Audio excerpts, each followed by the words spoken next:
Dr. Winters tapped her pen against her knee as Mr. Chandler told her about his childhood for the 100th time.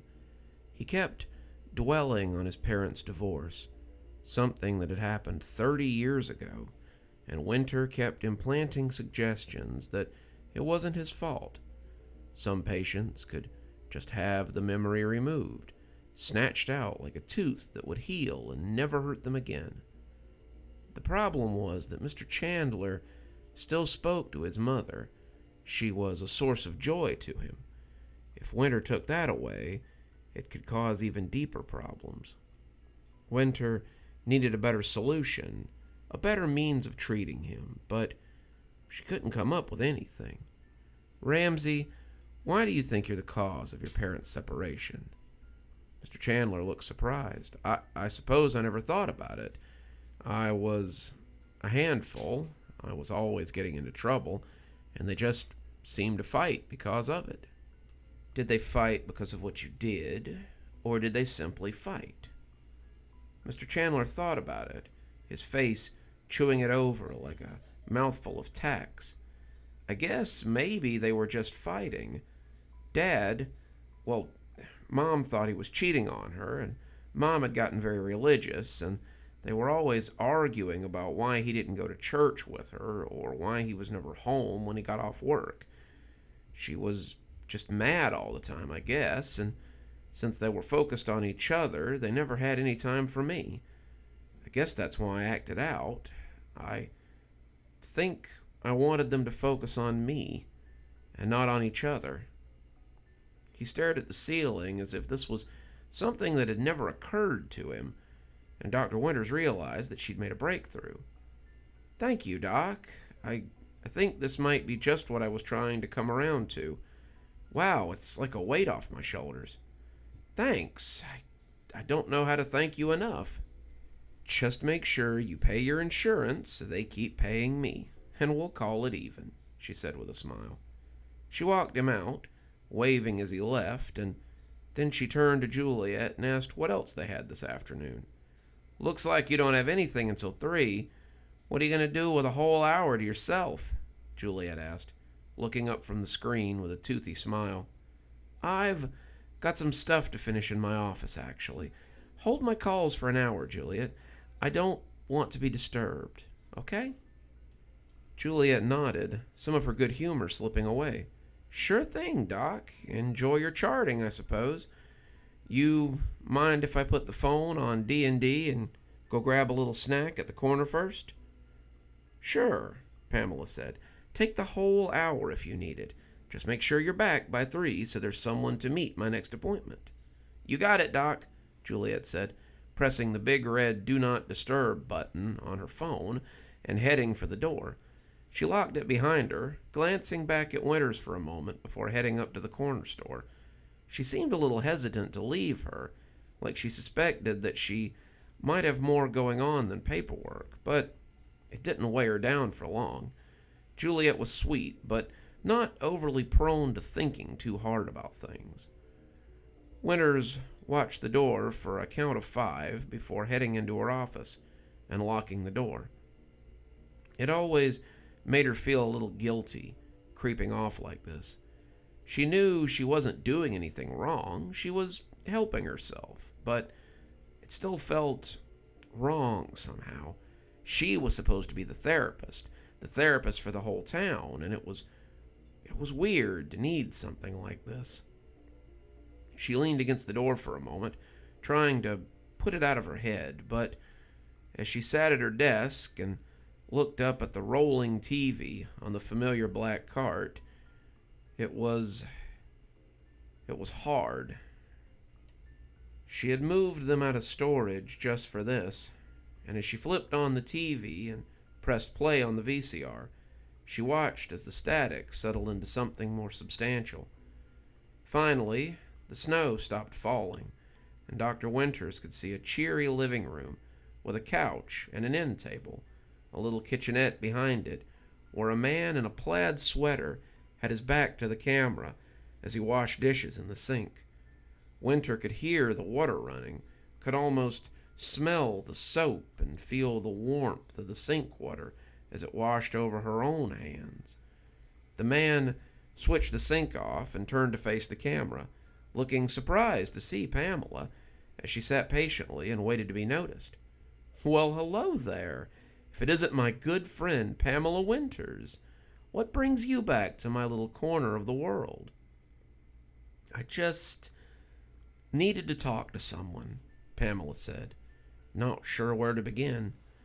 Mr. Harzo took a seat on the scratchy-looking couch and smiled at her, but there was something beneath that Pamela found sad.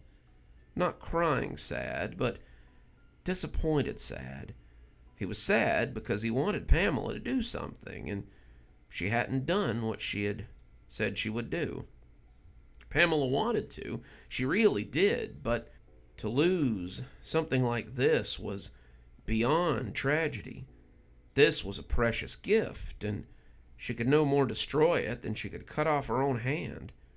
Pamela didn't want to think too hard about whether or not this was how the others had felt when they had saw the video, the way they felt when they killed their families and friends to keep watching it. Well, of course you do. Even therapists need someone to talk to now and then. What's on your mind, Pam? Pamela thought that one over, not entirely sure what was on her mind. Why had she come to talk to Harzo? Was it because she was scared? Worried? Was it because when she talked to him, all her problems seemed so minuscule? She didn't know. Winter thundered inside her, telling her she was being weak and foolish, but Pamela knew that she needed to talk to someone like her. A little therapy for a therapist. "Am I making a difference in this town?"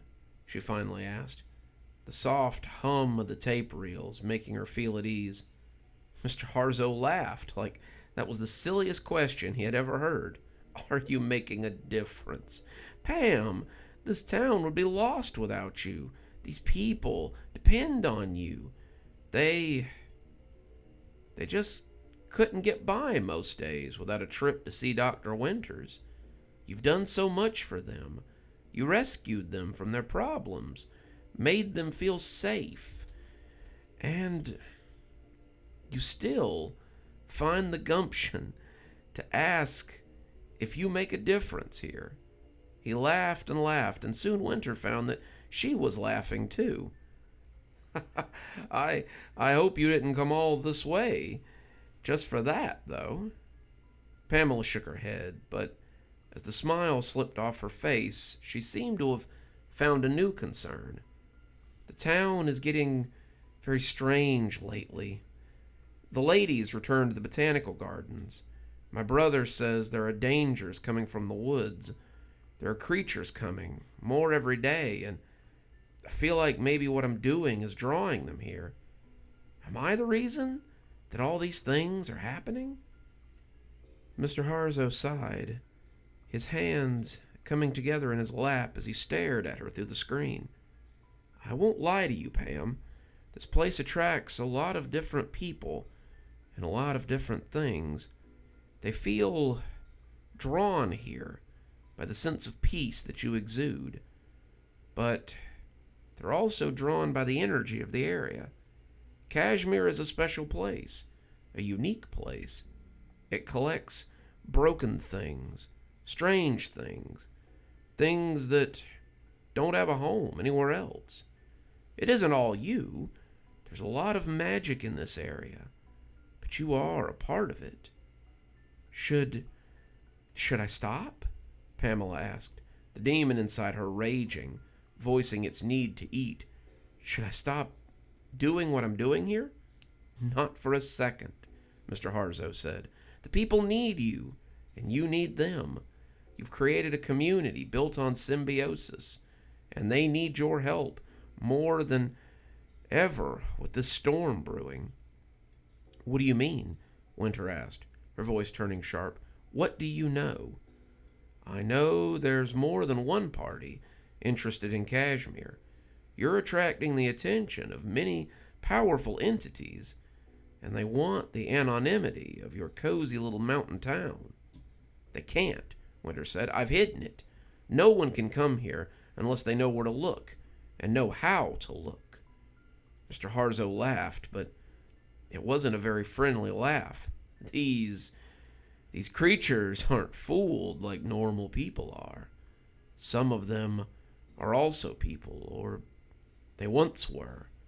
They won't be fooled either. They want the magic that resides here, and they'll fight to get it. "And how did you come to know these things?" Winter asked. Mr. Harzo only shrugged. "I come by knowledge the same as you. I do not tell you these things to scare you, only to prepare you. Many fights are coming if you wish to keep this place as it is. You should be ready." Winter thought about that. Pamela took the lapse in attention to move forward again.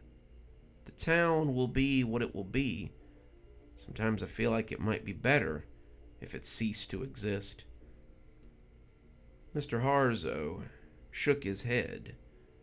"You don't feel that way. This is as much a haven for the broken as it is for you. The man you helped today, would he have come to that conclusion on his own?" Pamela started to shrug, but found herself nodding. "I would hope he would, but some of them would never break free of their delusions if I didn't help them. See? You serve a real purpose here. Don't doubt yourself, Pamela. I know that our kind don't always see eye to eye, but I feel that you may be different from others of your kind that I've met." "Do you think so?" Pamela asked. "I wonder sometimes. I see the works wrought by your brother and your kind. I see the destruction and the unrest that so often they cause. And then I see your works, and I see the difference you make. I can't help but see the good you do. You've risen above something that no one believed possible. Very few demons have ever gone beyond their nature, and if you were proud for no other reason than that, it would be reason enough. But no, you've helped people who have been forgotten by the world at large, and I think that's amazing." Pamela felt herself tear up a little. She had known these things, of course, but it was always nice to hear someone acknowledge them. Pamela Winter, Dr. Pamela Winter, tried her best to give comfort and peace to those in need, but what she'd been missing was someone to give her that peace in return. Maggie helped, but she only understood so much about the struggle that Pamela went through. Having someone to vent to, someone who understood, was a blessing, but she knew that what she was doing wasn't entirely fair. Mr. Harzo had asked her to do something, to destroy the cage that held him, and she'd kept him instead, just like the rest had. "Looks like our time might be almost up," Mr. Harzo said, and it was almost like he was looking at the clock behind her. She glanced at her watch and was surprised to see that it was nearly 3 already. "I guess I'll have to get back to work," Dr. Winters said.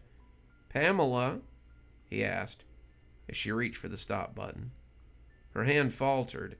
Here it came, just like it always did. "Do you think you might consider destroying this tape soon? I know it's helping you, but I would like to be out of this cassette tape." Winter cried out for her to just do it already, but Pamela heard herself say, "Soon," in a low, trembling voice. "Very soon." "Till then," Mr. Harzo said, and she felt like she could still feel him looking at her, even when the screen was off. She breathed in deeply, feeling like someone coming out of a trance, and as she got up and went to the door of her little office, she found that she felt good. Better than good, she felt great. She wondered if this was how her own patients felt when she was done with them, but she didn't have time to contemplate that right now. Dr. Winters had to get back to work.